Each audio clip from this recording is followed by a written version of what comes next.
Hey, what's up? I'm Rafael Di Furia, aka Rafi D is me, and I am back at it again on another beautiful Friday night. I am so sorry I wasn't here for a video last Friday, as a lot of you know. If you saw my post on the community tab here on YouTube, or if you follow me on Facebook, you'll know that I was a bit under the weather last week. And there were a few of you that mentioned that you wanted to know about what people in Italy do when they get sick, or what is it like actually getting sick here in Italy, and what do people do? But before we get too much deeper into the video, if you would like to see more content like this about moving to Italy, Italian citizenship, and living life abroad, be sure to subscribe with that notification bell turned on. And if you could also give this video a like, I'd really appreciate it. As always, a huge thank you to those of you who help make videos like this possible on a monthly basis. And if you would like to help me make more videos like this too, you can go to rafaeldifuria.com/Patreon, or if you'd like to help out just once, you can go to rafaeldifuria.com/support. And just, of course, as a bit of a disclaimer, I am of course not a doctor or medical professional, so you should talk to your doctor first before you make any serious decisions and before you trust some random dude on the internet. And actually, one of you left on my last video, Laura Arias, said, would love to see a video about the Italian healthcare. Say if you get sick or have a cold, do most people rush to the doctor, or do they try their own family recipes, or do they go to the local pharmacist first? And I have to say, it just like anywhere else, it depends on the person and it depends on the family. A lot of the old school kind of family medicine that existed in Italy you don't really see that so much anymore, and it's not as common. But I mean, if you ask me what I do, I'm old fashioned. I like to get a big bag of oranges and that keep on dropping and pump myself up with some oil of oregano, just really trying to keep things as natural as possible. And I mean, here in Italy, you have access to Sicilian blood oranges just in the regular supermarket, so I mean, you can't go wrong. But even though I do like to try to keep things natural, ain't nothing wrong with a little bit of paracetamol. But actually, just curious, because I know there are a lot of Italian Americans and Italian Brazilians, people from all around the world who are of Italian descent, or people from Italy. What are some of the natural remedies or natural kind of cures that you grew up with? Did you eat something special or do something special? I mean, I can remember growing up, my grandfather was a firm believer that anisette cured everything. Didn't matter what, because anisette, of course, burns everything away. Some people go straight for chicken soup. My grandfather was a very firm believer in anisette. I actually can remember one time that he tried the anisette cure on me. I remember taking it. I just can't say I remember that much after that. It was only a very small amount. It was probably just a spoon or something like that. But no, that was the way that he grew up. Like, even when he was sick as a child growing up, his mother would give him anisette, and that was just what they did. On a regular day, you put anisette in your coffee, but if you're feeling sick, then it's time to have anisette. As far as he was concerned, anisette would cure basically any and all ailments.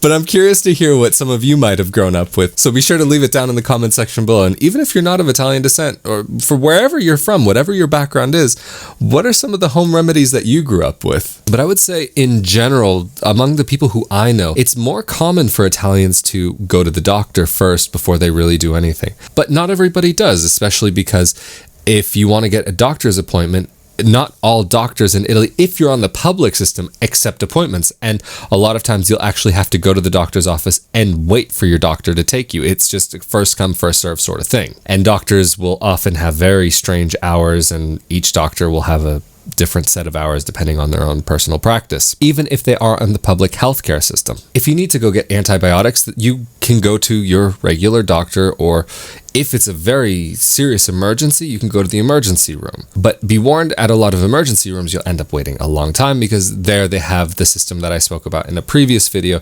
about this kind of first come, first serve, depending on how serious your issue is. By the way, I have also spoken about the Italian healthcare system before, and if you would kind of like to know a little bit of the basics of the overall system, you can go check out that video that I did previously. I'll try to either link it down below in the first comment here on YouTube, or to put a card up in the corner of your screen. But what if you want to do things naturally and you want to take vitamins, supplements, these sorts of things? Unlike in a place like the United States, you don't go to the health food store to get your supplements. You actually just go to a regular pharmacy in Italy. I would say most, if not all, pharmacies have at least some selection. But in general, supplements in Italy are much more expensive, and the selection is generally much smaller. There are things which are perfectly legal in the US which aren't exactly legal here in Italy, even though if you get them sent to you from abroad, it's not illegal. It's just you can't really purchase it in the country, but to get it sent to you, it's not a problem for whatever reason. So for me, when I was sick this past week,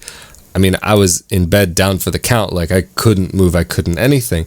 Thankfully, I had family close by, and that's one thing actually to also think about when you're moving abroad is that are you going to be completely alone, or will you have people close by that you can rely on? It's nice to have some support around you. And so I was very fortunate in my own personal situation and to have people that I could completely rely on that could help me, and that if they're in that sort of situation, I can help them. But if we're talking about something like cost of medicines, this sort of thing, prescriptions are in general going to be costing less here in Italy, but over-the-counter medicine could be the same, if not slightly more. It depends on what you're wanting to take. If you're wanting to take cough medicine, or if you need paracetamol or a Tylenol. One of the other things is consider what you used to take back at home, and you will probably be able to find the same thing abroad, but just under a different brand name. So make sure that you have the chemical compound of what your medicine is that works best for you,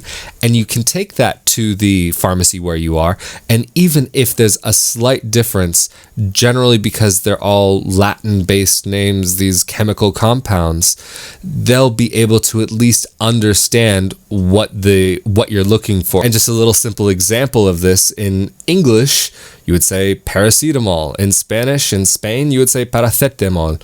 But in Italy, it's paracetamolo. Wherever you go, things will be written similarly enough that a regular pharmacist will be able to understand what's what do you need, or to at least be able to advise, okay, we don't have this, but this is basically the same thing. Or we have this, but we only have it mixed with another chemical compound. Like, for example, I know somebody who takes allergy medication when it's the springtime, and they couldn't find the regular chemical compound that they used to take abroad here in Italy, but they did find the chemical compound mixed with another chemical compound, so they were able to take that.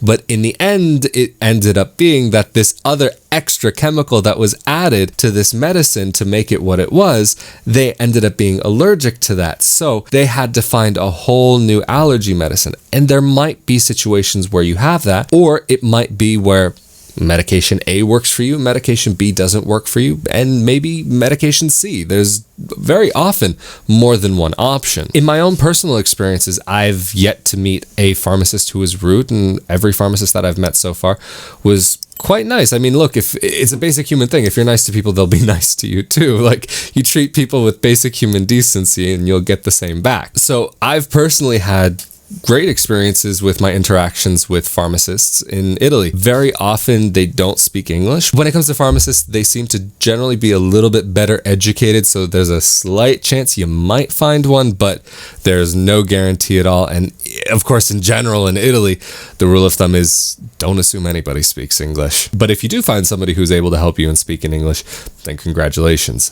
But, of course, it's best if you can learn the local language, at least the basic simple words for I need XYZ medication, or where is the doctor, where is the hospital, to learn the emergency numbers. And just a quick list of the Italian emergency numbers: 112 is the police, 113 is emergency police help, 115 is the fire department, 116 is the Italian Automobile Club, roadside assistance, 118 is medical emergencies and ambulances. So 118, if you're in a medical emergency, that's the number to remember. And the other thing to consider is that if you are in a pinch, if you go online and you type in 24-hour pharmacy in Italy, in Italian, then you should be able to find a pharmacy which offers 24-hour services or middle of the night, like you can go to a drop box and just get something in the middle of the night if it's an emergency, or something that you also see sometimes, which is seeming to become a bit more common, vending machines with some basic medicines in them, or very often condoms and diapers, because I guess the two end up kind of going together, catching you at both ends of the process.